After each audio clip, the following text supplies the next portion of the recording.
महात्मा बुद्ध के समय की बात है। उन दिनों मृत्यु के पश्चात आत्मा को स्वर्ग में प्रवेश कराने के लिए कुछ विशेष कर्मकांड कराए जाते थे। होता ये था कि एक घड़े में कुछ छोटे छोटे पत्थर डाल दिए जाते थे और पूजा हवन इत्यादि करने के बाद उस पर किसी धातु से चोट की जाती थी।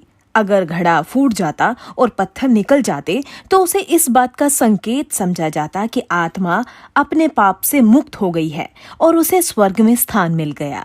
क्योंकि घड़ा मिट्टी का होता था, इसीलिए इस प्रक्रिया में हमेशा ही घड़ा फूट जाता था और आत्मा स्वर्ग को प्राप्त हो जाती। और ऐसा कराने के बदले में पंडित खूब दान दक्षिणा लेते। अपने पिता की मृत्यु के बाद एक युवक ने सोचा, क्यों न आत्मा शुद्धि के लिए महात्मा बुद्ध की मदद ली जाए। वे अवश्य ही आत्मा को स्वर्ग दिलाने का कोई और बेहतर और निश्चित रास्ता जानते होंगे। इसी सोच के साथ वो महात्मा बुद्ध के समक्ष पहुंचा। उसने कहा, हे महात्मन, मेरे पिताजी नहीं रहे, कृपया आप कोई ऐसा उपाय बताएं कि यह सुनिश्चित हो सके कि उनकी आत्मा को स्वर्ग में ही स्थान मिले। बुद्ध बोले, ठीक है, जैसा मैं कहता हूँ वैसा करना। तुम उन पंडितों से 2 घड़े लेकर आना, एक में पत्थर और दूसरे में घी भर देना।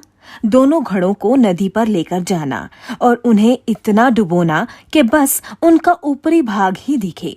उसके बाद पंडितों ने जो मंत्र तुम्हें सिखाए हैं उन्हें जोर जोर से बोलना और अंत में धातु से बनी हथौड़ी से उन पर नीचे से चोट करना। और ये सब करने के बाद मुझे बताना कि क्या देखा। युवक बहुत खुश था। उसे लगा कि बुद्ध द्वारा बताई गई इस प्रक्रिया से निश्चित ही उसके पिता के सब पाप कट जाएंगे और उनकी आत्मा को स्वर्ग की प्राप्ति होगी। अगले दिन युवक ने ठीक वैसा ही किया और सब करने के बाद वह बुद्ध के समक्ष उपस्थित हुआ। बुद्ध ने पूछा, आओ पुत्र, बताओ तुमने क्या देखा।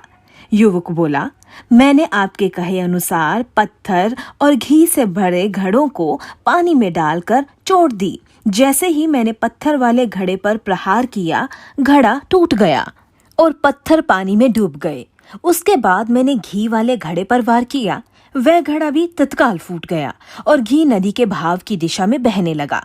बुद्ध बोले, ठीक है, अब जाओ और उन पंडितों से कहो कि कोई ऐसी पूजा या यज्ञ इत्यादि करे कि वह पत्थर पानी के ऊपर तैरने लगे और घी नदी की सतह पर जाकर बैठ जाए।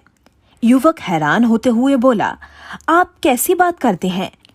पंडित चाहे कितनी भी पूजा कर ले, पत्थर कभी पानी पे नहीं तैर सकता और घी कभी नदी की सतह पर जाकर नहीं बैठ सकता। बुद्ध बोले, बिल्कुल सही, और ठीक ऐसा ही तुम्हारे पिताजी के साथ है। उन्होंने अपने जीवन में जो भी अच्छे कर्म किए हैं वो उन्हें स्वर्ग की तरफ उठाएंगे और जो भी बुरे कर्म किए हैं वो उन्हें नर्क की ओर खींचेंगे।